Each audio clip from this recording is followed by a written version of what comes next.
సినిమాలు సోషల్ మీడియాలో తప్ప జలకన్యను మనం చూడలేదు. సాగర కన్య ఎలా ఉంటుందో తెలియని వారి కోసం వాటి అనుభూతిని పొందడం కోసం జలకన్య థీమ్ ఎగ్జిబిషన్ని హైదరాబాద్లో ఏర్పాటు చేశారు. కూకట్పల్లిలో ఏర్పాటు చేసిన మైరన్ పార్కులో జలకన్యలు చేసే విన్యాసాలు సందర్శకులను ఆకర్షిస్తున్నాయి. దేశంలోనే మొట్టమొదటిసారిగా ఏర్పాటు చేసిన జలకన్య థీమ్ ఎగ్జిబిషన్పై మరిన్ని డీటెయిల్స్ అనిల్ అందిస్తారు. వీటిని ఇటు టీవీల్లోనూ అటు సినిమాల్లోనూ ఇటు సోషల్ మీడియాలో తప్ప ఎక్కడ చూసి ఉండం. అసలు ఇవి నిజంగా ఉన్నాయంటే అది కూడా ఎవరికి తెలియదు. కానీ అలాంటి అనుభూతిని పొందడానికి అలాంటి రూపంలో మనం జలకన్యల్ని చూడడం కోసం మన హైదరాబాద్లో మొట్టమొదటిసారిగా కూకట్పల్లిలో ఏర్పాటు చేయడం జరిగింది.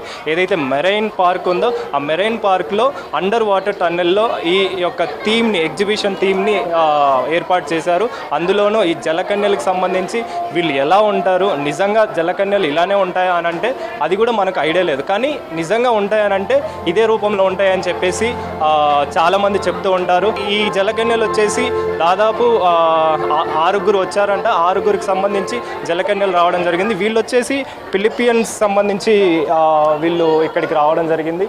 ఏదైతే మానవ శరీరంతో సగం చేప ఆకారంలో ఉన్న ఈ జలకన్యలు వీటిని చూసి చాలామంది జనం ఆకర్షితులు అవుతున్నారని కూడా చెప్పుకోవచ్చు. ఇటు సముద్రంలో ఇవి నిజంగా ఉంటాయని చెప్పేసి చాలామంది అంటూ ఉంటారు. అది ఎంతవరకు నిజం అనేది మనకు తెలియదు. కానీ కాలక్రమేణా అవి అంతరించిపోయాయని కూడా కొంతమంది చెప్తూ ఉంటారు. ఏవైతే మన హైదరాబాద్లో ఏర్పాటు చేసిన ఈ జలకన్యల థీమ్ ఏదైతే ఉందో దేశంలోనే మొట్టమొదటిసారిగా ఈ జలకన్యల థీమ్ అనేది ఏర్పాటు చేయడం జరిగింది.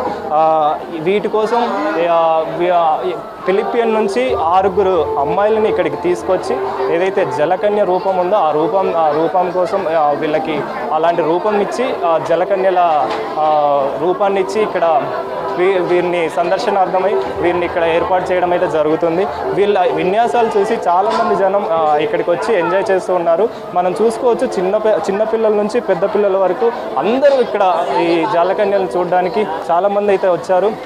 చాలా ఎంజాయ్ చేస్తున్నారు. వాళ్ళు చేసే విన్యాసాలు చూసి చిన్నపిల్లలు చాలా సంతోషపడుతున్నారు. అందులో సమ్మర్ హాలిడేస్ అవడంతో చిన్నపిల్లల నుంచి పెద్ద పిల్లల వరకు చాలామంది వాళ్ళ పేరెంట్స్ తోటి వచ్చి ఈ జలకన్యలు చూడడానికి వస్తున్నారని చెప్పొచ్చు. ఎలా ఎంజాయ్ చేస్తున్నారు ఈ జల?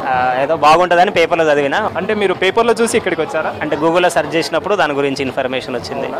ఎలా అనిపిస్తుంది మీకు ఈ జలకన్యలను చూసి? ఇక పిల్లల్ని అడిగితే బాగుంటుందేమో, నాకన్నా వీళ్ళే బాగా ఎంజాయ్ చేస్తున్నారు. కొంతమంది ఉన్నారు, వాళ్ళని అడిగి మిగతా విషయాలు తెలుసుకుందాం. బ్రదర్, ఎక్కడి నుంచి వస్తున్నారు మీరు? మేము లంగరోస్ నుంచి వస్తున్నాము. సేమ్ ఒక జనకళ్యాణగా వాళ్ళను రెడీ చేసి ఇలా పంపడం చాలా సంతోషంగా ఆనందంగా ఉంది. పిల్లలు కూడా చాలా ఫ్రీడంగా మంచిగా ఎంజాయ్ చేస్తున్నారు, కేరింతలు కొడుతున్నారు. మంచిగా అనిపిస్తుంది. మాకు చాలా బాగుంది ఇక్కడ కూకట్పల్లికి చూడడం అంటే. ఇది కొత్తగా మనకు కొత్త రకంగా కనిపిస్తుంది. ఎప్పుడు ఇంతకుముందు ఎక్కడైనా చూసారా ఇలాంటి జలకన్యల్ని? ఎక్కడ చూడలేదు. ఇదే ఫస్ట్ టైం ఇక్కడ వచ్చి చూడడం. వాటర్లో వాళ్ళు కూడా చాలా ఇబ్బంది పడవచ్చు. మనం చూస్తున్నాం, బాగుంది, బాగా అనిపిస్తుంది. సమ్మర్ హాలిడేస్ అని ఇక్కడికి వచ్చావా? అవును. ఇప్పుడు జలకన్యలు ఇక్కడ ఉన్నాయని మీకు ఎలా తెలిసింది? మమ్మీ గూగుల్లో చూస్తే వచ్చిందని చెప్పింది. వచ్చిన మందికి చూడడానికి. వీటిని ఎప్పుడైనా నిజ జీవితంలో చూడడం జరిగిందా? చూడలేదు, టీవీలో చూసిన అంతే. బాగుంది, చాలా నచ్చింది నాకు. చిన్నపిల్లల నుంచి పెద్దల వరకు ఈ జలకన్యను చూస్తుంటే చాలా బాగుంది, మాకు చాలా ఎక్సైట్మెంట్ తోటి ఫీల్ అవుతున్నాం అని చెప్పేసి వీళ్ళు చేసే విన్యాసాలు ఏవైతే ఉన్నాయో అవి కూడా మాకు చాలా నచ్చున్నాయి అని చెప్పేసి, అసలు నిజ జీవితంలో ఇలాంటివి ఉన్నాయా అని డౌట్ కూడా మాకు ఉంది. సో అలాంటి డౌట్ మేము ఇక్కడ చూసి ఇది ఇలానే ఉంటాయా నిజ జీవితంలో కూడా అని చెప్పేసి చాలామంది ఫీల్ అవుతున్నారు. అయితే వీటిని చూడడం కోసం జనాలు రోజు బారులు తీరుతున్నారని కూడా చెప్పవచ్చు సందర్శకులు. ఈ దేశంలోనే మొట్టమొదటిసారిగా మన హైదరాబాద్లో వీటిని ఏర్పాటు చేయడం చాలా సంతోషంగా ఉందని కూడా చాలామంది అభిప్రాయపడుతున్నారు. ఇక్కడ నుంచి వస్తున్నావు? ఎలా అనిపిస్తుంది ఇది?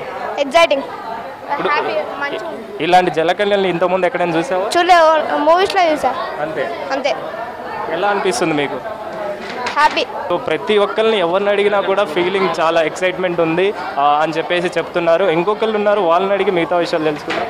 బ్రదర్, ఎక్కడి నుంచి వస్తున్నారు? మేము కొడంగల్ నుంచి. ఇక్కడ పెట్టారని ఇన్స్టాగ్రామ్లో చూసినాం, యూట్యూబ్లో చూసినాం. ప్రత్యేకంగా జలకన్యలు ఉన్నాయని చెప్పేసి కొడంగల్ నుంచి వస్తున్నాం.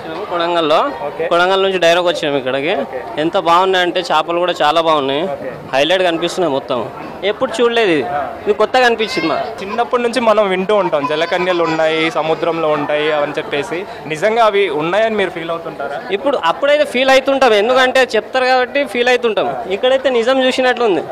ఎంత బాగున్నాయంటే హైలైట్ ఉంది ఇవే మొత్తం ఫిష్లో, ఇది హైలైట్. ఇది ఎవరిని అడిగినా కూడా ఈ జలకన్యలను చూడడం చాలా సంతోషంగా ఉందని, వాళ్ళు చేసే విన్యాసాలు ఏవైతే ఉన్నాయో అవి చాలా చూడడానికి చాలా బాగున్నాయని చెప్పేసి కూడా చాలామంది అంటున్నారు. ఇక్కడ కొంతమంది ఉన్నారు, వాళ్ళని అడిగి మరిన్ని విషయాలు తెలుసుకుందాం. మేడం, మీరు ఎక్కడి నుంచి వస్తున్నారు? మేము ఇక్కడ నుంచి బీరంగూడ నుంచి వచ్చాము. బీరంగూడ నుంచి. మీకు ఎలా తెలిసింది ఇక్కడ జలకన్యలు ఉన్నాయని చెప్పేసి? బయట చూసుకుంటే వెళ్ళాము, అప్డేట్స్ వస్తుంటాయి ఇన్స్టాలో, చూసి వచ్చామన్నమాట. ఎలా అనిపిస్తుంది మీకు చూడడం? చాలా చాలా బాగుంది. అంటే అవి చేసే విన్యాసాలు చూసి మీకు ఏమనిపిస్తుంది? చాలా ఎక్సైట్గా ఫీల్ అవుతున్నారు పిల్లలు కూడా, అందరు వచ్చారు. మేము చాలా 20 మెంబర్స్ వరకు వచ్చాము. అంటే సమ్మర్ హాలిడేస్ అని చెప్పేసి. అవునవునండి, చాలా బాగుంది. ఎలా అనిపిస్తుంది ఈ టన్నెల్ కానీ? చాలా బాగా ఆర్గనైజ్ చేశారు అసలు ఇక్కడ. ఈసారి ఈ సమ్మర్ ఫుల్ అందరికీ ఎంజాయ్ చిన్నప్పటి నుంచి మనకు జలకన్యలు అవి మనం సినిమాలలోనూ సోషల్ మీడియాలో తప్ప నిజ జీవితంలో చూడం. అవి నిజంగా ఉన్నాయో కూడా మనకు తెలియదు, బట్ మనం చూస్తుంటే అలానే అనిపిస్తుంది. మీకు ఎలా అనిపిస్తుంది? అంటే అదే ఇంకా చూడాలి అనేసి అనిపిస్తుంది మళ్ళీ మళ్ళీ. మనతో పాటు దీనికి సంబంధించిన ఓనర్ అయితే ఉన్నారు, ఆయన అడిగి మిగతా విషయాలు తెలుసుకుందాం. సార్, చెప్పండి, మీకు ఇలాంటి ఆలోచన ఎందుకు వచ్చింది? నాకు గత 30 సంవత్సరాలుగా ఎగ్జిబిషన్లు నిర్వహించే అనుభవం ఉంది. ఎందుకంటే ఈ భారతదేశంలోనే మొట్టమొదటి ఎగ్జిబిషన్స్ మా సంస్థ పెట్టడం జరిగింది, ప్రైవేట్ సంస్థ. ఎందుకంటే నాంపల్లి ఎగ్జిబిషన్ ఉంటుంది, అది గవర్నమెంట్ అంటే సొసైటీ. అది ప్రైవేట్ పరంగా ఎగ్జిబిషన్ పెట్టేది మాదే సొసైటీ. ఈ 30 సంవత్సరాల్లో మేము నేర్చుకున్న అనుభవం ఏంటంటే ప్రతి సంవత్సరం ఏదో ఒక కొత్తదనం. ఒకసారి తాజ్మహల్ పెట్టాము, ఒకసారి అమర్నాథ్ యాత్ర పెట్టాము, తర్వాత పిస్టన్ లాస్ట్ ఇయర్ ఇక్కడ పెట్టడం జరిగింది. అంటే డిఫరెంట్ కైండ్ ఆఫ్ థింగ్స్ పెట్టుకుంటూ ఆల్ ఓవర్ ఇండియా టూర్ చేస్తూ ఉంటాం మేము. మా టూర్లో భాగంగా మేము ఏది కొత్త ప్రదర్శన ఏదైతే మనం చేయాలనుకుంటామో అది హైదరాబాద్లో చేయడం మాకు ఆనవాయితీ. ఎందుకంటే గత 30 సంవత్సరాలు వచ్చినటువంటి ఆనవాయితీ అది. సింగపూర్, మలేషియా, థాయిలాండ్లో ఉన్నటువంటి టనల్స్ ఏవైతే ఉన్నాయో, దుబాయ్లో ఎస్పెషల్లీ చెప్పాలంటే ఏ అయితే టనల్స్ ఉన్నాయో ఆ టనల్స్ని మన హైదరాబాద్ నగర ప్రజలకు యాజ్ ఇట్ ఈజ్గా అవే టనల్స్ ఇక్కడ పెట్టడం జరిగింది. దాంతోపాటు దీంట్లో ఎక్కడో సముద్ర జలాల్లో చేసినటువంటి స్కూబా డ్రైవ్ ఏదైతే ఉంటుందో మన పిల్లలకి ఈ విధంగా స్కూబా డ్రైవ్ ఉంటుందని చూపిద్దామనే ఉద్దేశంతో ఇక్కడ ట్యాంక్స్ ద్వారా స్కూబా డ్రైవర్స్ని పెట్టి ఇక్కడ స్కూబా డ్రైవింగ్ కూడా చేయడం జరుగుతుంది. దాంట్లో భాగంగానే ఈ మర్మెట్ షో ఎక్కడో మనం యూట్యూబ్లోనో లేకపోతే ఇన్స్టాలోనో ఎక్కడెక్కడో సముద్రం తీరాన మర్మెట్స్ కొట్టుకొచ్చినాయి అనేసి మనం చూస్తూ ఉంటాం. అంటే మన పిల్లలు అట్రాక్ట్ అవుతూ ఉంటారు. ఎందుకంటే ఇది ఓన్లీ చిన్నారి పిల్లల్ని అట్రాక్ట్ చేసే దానికోసం, అదేవిధంగా ఇక్కడ లోపల 2000 మంది జీవనోపాధి పొందేదాని కోసం మాత్రమే ఈ ప్రదర్శన నిర్వహించడం జరుగుతుంది. దీంట్లో సుమారుగా ఒక 300 స్టాల్స్ పైగా స్టాల్స్ కూడా పెట్టడం జరిగింది. ఆల్ ఓవర్ ఇండియా వచ్చిన స్టాల్స్ కూడా ఇక్కడ పార్టిసిపేట్ చేస్తున్నారు. దాంతోపాటు చిన్నారి పిల్లల్ని ఎంటర్టైన్ చేసే కోసం 23కు పైగా లేటెస్ట్ అమ్యూజ్మెంట్ రైడ్స్ అయితే ఉన్నాయో వాటి కూడా పెట్టడం జరిగింది. ఈ మెర్బెట్స్ ప్రదర్శన అనేది చాలా అద్భుతం. ఇది మనం చూసుకుంటే ఏవైతే ఈ జలకన్యలు ఉన్నాయో ఇవి ఫిలిపియన్ నుంచి ఇటు స్పెయిన్ నుంచి తీసుకురావడం అయితే జరిగిందంట. నిజ జీవితంలో చూడకపోయినా కానీ ఇలాంటి అనుభూతిని పొందడం కోసం వీటి రూపంలో ఉన్న జలకన్యలు చూస్తున్నామని చెప్పేసి ఆనందం వ్యక్తం చేస్తున్నారు. కెమెరా పర్సన్ మణిదీప్తో అనిల్, V6 న్యూస్, హైదరాబాద్.